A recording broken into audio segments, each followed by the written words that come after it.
नमस्कार दोस्तों, कैसे हो आप? क्या बोल रही है लाइफ को बोलो थोड़ी देर शांत रहे, क्योंकि अब मैं आ गया हूं, मैं बोलूंगा। हम सीखेंगे एक बहुत काम की चीज़, बहुत इंपॉर्टेंट चीज़, मैथमेटिक्स से।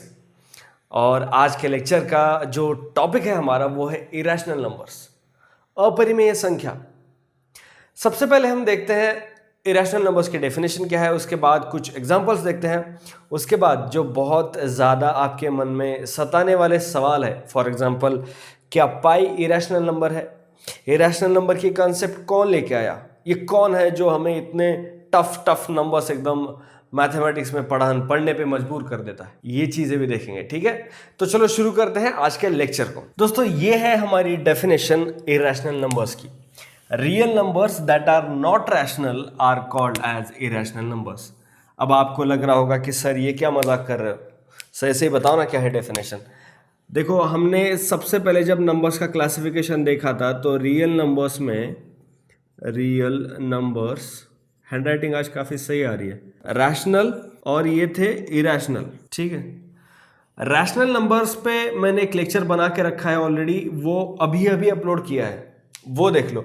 उसमें हमने क्या देखा था, अगर कोई भी ऐसा नंबर जिसको हम p डिवाइडेड बाई q इस फॉर्म में एक्सप्रेस कर सकते हैं जहां पर q जीरो नहीं है और p और q में कोई कॉमन फैक्टर नहीं है। कॉमन फैक्टर अगर होगा भी तो हम उसे रिड्यूस करके ऐसे फॉर्म तक लाएंगे जहां पे p और q दोनों इंटीजर्स है और उनकी कोई कॉमन फैक्टर नहीं है। अगर हम किसी नंबर को ऐसे इस फॉर्म में एक्सप्रेस कर सकते हैं तो वो हो गए रैशनल नंबर्स, और वो वाले छोड़ के बाकी जो बचे वो सारे इरेशनल नंबर्स, ठीक है।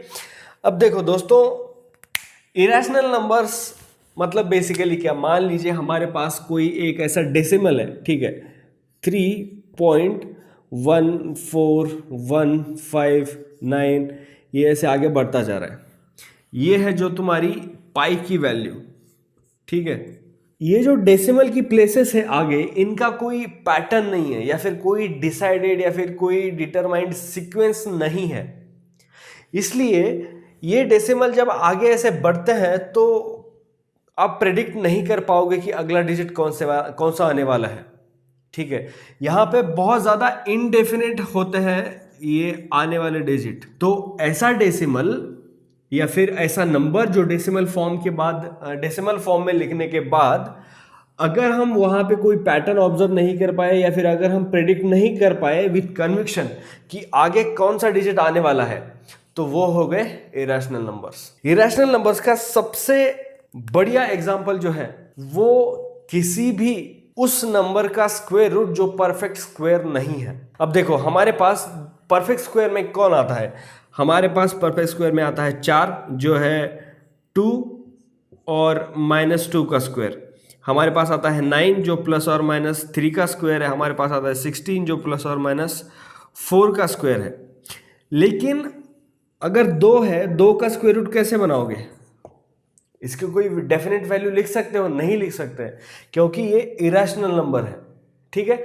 अब ये इरेशनल नंबर क्यों है, इससे पहले हम एक कहानी कवर करते हैं। एक बहुत बड़े ग्रीक फिलोसोफर और ग्रीक मैथमेटिशियन थे जिनका नाम था पाइथागोरस, ठीक है। ये वही पाइथागोरस है जिन्होंने हमें राइट एंगल ट्रायंगल का फॉर्मूला बताया था कि ये जो हाइट है उसका स्क्वायर और जो बेस है उसका स्क्वायर, इन दोनों का एडिशन कर दिया जाए तो हमें जो मिलता है वो हाइपोटेनियस का स्क्वायर, ठीक है। मतलब अगर मान लीजिए ए साइड है, बी है, सी है, ठीक है, तो A square plus B square equal to C square.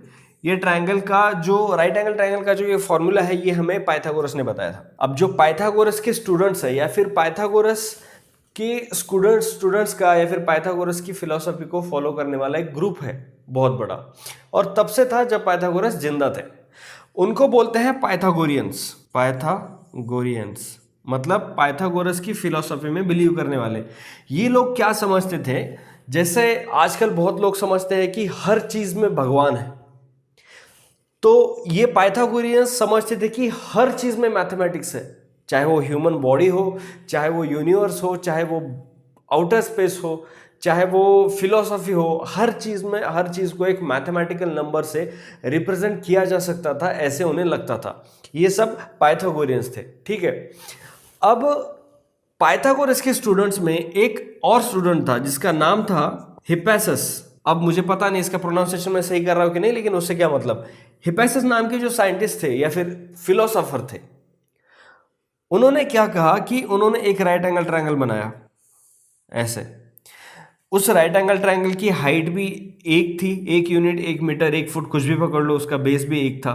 तो ऑब्वियसली हमें पता है कि ये √2 आएगा फॉर्मूला से, 1 का स्क्वायर 1, 1 का स्क्वायर 1, दोनों का एडिशन हो गया 2, और ये जो साइड है वो उसका स्क्वायर रूट रिप्रेजेंट करती है, मतलब स्क्वायर रूट ऑफ 2। तो हिपैसस का ये मानना था कि ये जो है वो रियल वर्ल्ड है, ये जो है रियल नंबर है, ये भी रियल नंबर है, ये रैशनल है, ये रैशनल है, हम इन्हें एक्सप्रेस कर सकते हैं, हम बता सकते हैं कि ये जो इतनी लेंथ है मतलब वो है 1 यूनिट, इतनी लेंथ 1 यूनिट, ये हम बता सकते हैं। लेकिन जो √2 है इसको हम एग्जैक्टली नंबर में रिप्रेजेंट नहीं कर सकते, ये हिपैसस कह रहे हैं। हिपैसस कह रहे हैं कि हम जो √2 है उसको एग्जैक्टली नंबर में एक्सप्रेस नहीं कर सकते, तो इसलिए √2 या फिर ऐसे जो नंबर आते हैं उनको मैं बोलूंगा इरेशनल नंबर। अब जो ये कह रहे थे इसका इनको आ गया गुस्सा, क्योंकि ये लोग वो थे जिनको लगता था हर चीज को, हर नंबर को हम एक नंबर में, मतलब एक पर्टिकुलर डेसिमल फॉर्मेट में हम एक्सप्रेस कर सकते हैं। लेकिन जब वो इसको एक्सप्रेस करने गए तो इसका तो कोई अंत था नहीं, डेसिमल के बाद ये नंबर बढ़े ही जा रहा है, कहीं भी जा रहा है, कुछ डेफिनेशन मतलब डेफिनेटिव फॉर्मेट नहीं है, उसका पैटर्न नहीं है उसमें। इसलिए हिपैसस जो साइंटिस्ट थे, हिपैसस जो मैथमेटिशियन थे, जो फिलोसोफर थे, इन्होंने कहा कि जो √2 है इसको मैं एक नई टर्म दूंगा जिसका नाम होगा इरेशनल नंबर्स। अब ऑब्वियसली बाद में इनकी थियरी का इनको गुस्सा आ गया पाइथागोरियंस को, और बाद में पता नहीं उनकी मौत कैसे हुई हिपैसस की, लेकिन ऐसा कहा जाता है ये इन्हीं लोगों का काम होगा, ये जो ऐसे फालतू की फिलोसफी बताते हैं, इन्हीं का काम होगा। ये बोलते हैं कि बाद में भगवान को गुस्सा आ गया पाइथागोरस की जो आइडियोलॉजी थी कि हर चीज में नंबर है ये बताने की, तो उसको ये मान नहीं रहे थे हिपैसस, जो उन्हीं के स्टूडेंट थे। तो भगवान को गुस्सा आया और भगवान के क्रोध के कहर से इनकी मौत हो गई, ऐसे पाइथागोरियंस बोलते हैं। वो सब बकवास बातें, उनको तुम ध्यान में मत रखो। बस इतना ध्यान में रखो कि हिपैसस नाम के एक मैथमेटिशियन थे या फिलोसोफर थे जिन्होंने इरेशनल नंबर को इंट्रोड्यूस कर दिया मैथमेटिक्स में। ठीक है, अब देखो दोस्तों, इरेशनल नंबर को हम ऐसे मतलब डेसिमल फॉर्म में एग्जैक्टली नहीं लिख सकते कि वो कितना है, लेकिन हम उसे नंबर लाइन पे रिप्रेजेंट कर सकते हैं। ठीक है, वो भी ऐसे नहीं कि मतलब देखो, आइडियली हम क्या करते हैं, किसी भी पॉइंट मतलब क्या होता है, नंबर लाइन ली हमने, ठीक है, नंबर लाइन पे हमने एक पॉइंट रिप्रेजेंट किया, मतलब क्या किया, एक पॉइंट जब मैं यहाँ पे बता रहा हूं तो ये जो है इसको हम जूम करेंगे तो उसमें मिलियंस ऑफ पॉइंट्स रहेंगे। एक पॉइंट, ये कॉन्सेप्ट बहुत आइडियल है, हम उसे एग्जैक्टली नहीं दिखा सकते कि एग्जैक्टली यहाँ पे पॉइंट है, ये हम बस इंटरप्रेट करते हैं कि हाँ यहाँ पे पॉइंट होगा। ठीक उसी तरीके से हम इरेशनल नंबर्स को नंबर लाइन पे इंटरप्रेट कर सकते हैं, एग्जैक्टली नहीं बता सकते कि यहाँ पे वो पॉइंट है। क्योंकि देखो, मान लीजिए हमारे पास अभी जो नंबर लाइन है, तो ये 0 है, ये 1, ये 2, ये 3, ठीक है, 3, 2, 1, और इधर निगेटिव वाली साइड। अब यहाँ पे अगर आप ऐसा राइट एंगल ट्रायंगल बनाएंगे, ये हो गया राइट एंगल ट्रायंगल, इसकी हाइट 1 है, ये बेस भी 1 है, तो ये जो आपका हाइपोटेनियस है ये हो गया √2 लेंथ का। ठीक है, तो आपको क्या करना है, प्रोटेक्टर लेना है, यहाँ पे एक एंड रखना है, दूसरा एंड यहाँ पे रखना है, यहाँ से ऐसे नीचे लेके यहाँ पे एक आर्क बना देना है, और ये जो पॉइंट है मतलब 0 से लेके ये जो डिस्टेंस है आपका, ये हो गया √2। लेकिन फिर भी इसकी जो लेंथ है वो इंटरप्रेट की जा सकती है, एग्जैक्टली नहीं काउंट की जा सकती। इस चीज को मरते दम तक अपने दिमाग में पक्का रखना। ठीक है, तो ये हो गए इरेशनल नंबर। अब जैसे हमने शुरू में पाई की बात की थी, अब बहुत लोग पूछते हैं कि पाई रैशनल नंबर है या नहीं, तो पाई एक इरेशनल नंबर है। सबसे ज्यादा कंफ्यूज लोग यहाँ पे होते हैं कि उनको लगता है कि पाई को हम 22/7 लिख सकते हैं, जो p/q फॉर्म है, p भी इंटीजर है, q भी इंटीजर है, तो पाई इरेशनल क्यों?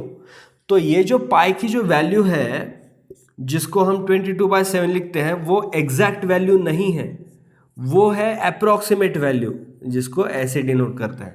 ठीक है, तो लाइफ में कभी भी अगर आप एक मैथमेटिक्स को जानने वाले स्टूडेंट हो तो लाइफ में कभी भी ऐसे मत लिखना कि pi is equal to 22/7, pi is approximately equal to 22/7, ऐसे लिखना।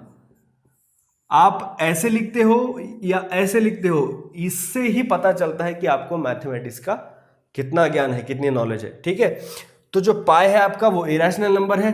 कोई भी ऐसा नंबर जो कंप्लीट स्क्वायर नहीं है, फॉर एग्जांपल 2 हो गया, 3 हो गया, 5 हो गया, 6, 7, 8, 9 को छोड़ो, 9 कंप्लीट नंबर है, 10, 11, 12, 13, 14, 15, 16 को छोड़ो, ये सारे जो नंबर है वो उनका जो स्क्वायर रूट होता है वो होता है इरेशनल नंबर। ठीक है दोस्तों, मुझे लगता है कॉन्सेप्चुअली इरेशनल नंबर्स में इससे ज़्यादा कवर करने के लिए कुछ बचा नहीं है, इतना काफ़ी है। तो मैं एग्जाम्स के लिए इसमें ज़्यादा कुछ पढ़ाया नहीं, मैंने कॉन्सेप्ट वाइज बताया बहुत सारा। इरेशनल नंबर बेसिकली वो होते हैं जो रैशनल नहीं होते। रैशनल मतलब क्या, पी बाई क्यू, जहाँ पे क्यू जीरो नहीं है, पी और क्यू दोनों इंटीजर्स है, उनको छोड़ के बाकी सारे जो बचे वो सारे इरेशनल नंबर्स। इरेशनल नंबर को हम नंबर लाइन पे इंटरप्रिट कर सकते हैं, लेकिन एग्जैक्टली नहीं बता सकते क्योंकि पॉइंट को हम डिफाइन नहीं कर सकते नंबर लाइन पे। ठीक है, जो तुम्हारा पाई है वो इरेशनल नंबर है। हर वो स्क्वायर रूट जो परफेक्ट स्क्वायर नंबर नहीं है, वो सारे नंबर का स्क्वायर रूट, मतलब 2 का स्क्वायर रूट, 3 का स्क्वायर रूट, 5 का स्क्वायर रूट, 6 का स्क्वायर रूट, 7 का स्क्वायर रूट, 8 का स्क्वायर रूट, ये सारे स्क्वायर रूट जो है वो इरेशनल नंबर्स होते हैं।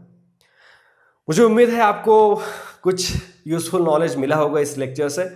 अगर समझ नहीं आ रही पूरी कॉन्सेप्ट तो इस वीडियो को दोबारा देखो। अगर दोबारा देखकर भी समझ नहीं आए तो जो भी आपका डाउट है उसको आप कमेंट सेक्शन में लिख दो, मैं सारे कमेंट्स को रिप्लाई करता हूँ। अगर आपको जल्दी में कुछ पूछना है, अर्जेंट कुछ पूछना है, तो मैंने डिस्क्रिप्शन में मेरे सोशल मीडिया हैंडल्स दे रखे हैं, इंस्टाग्राम का दिया है, फेसबुक दिया है, सब दिया है, वहाँ पे आप मुझे फॉलो कर सकते हो। वहाँ पे मुझे पूछ लो, आपको जो भी पूछना है, वहाँ पे मैं थोड़ा ज़्यादा एक्टिव रहता हूँ। मिलते हैं अगले लेक्चर में, कुछ नया टॉपिक सीखेंगे मैथमेटिक्स में। तब तक आप हंसते रहो, खेलते रहो और हर रोज़ कुछ ना कुछ सीखते रहो।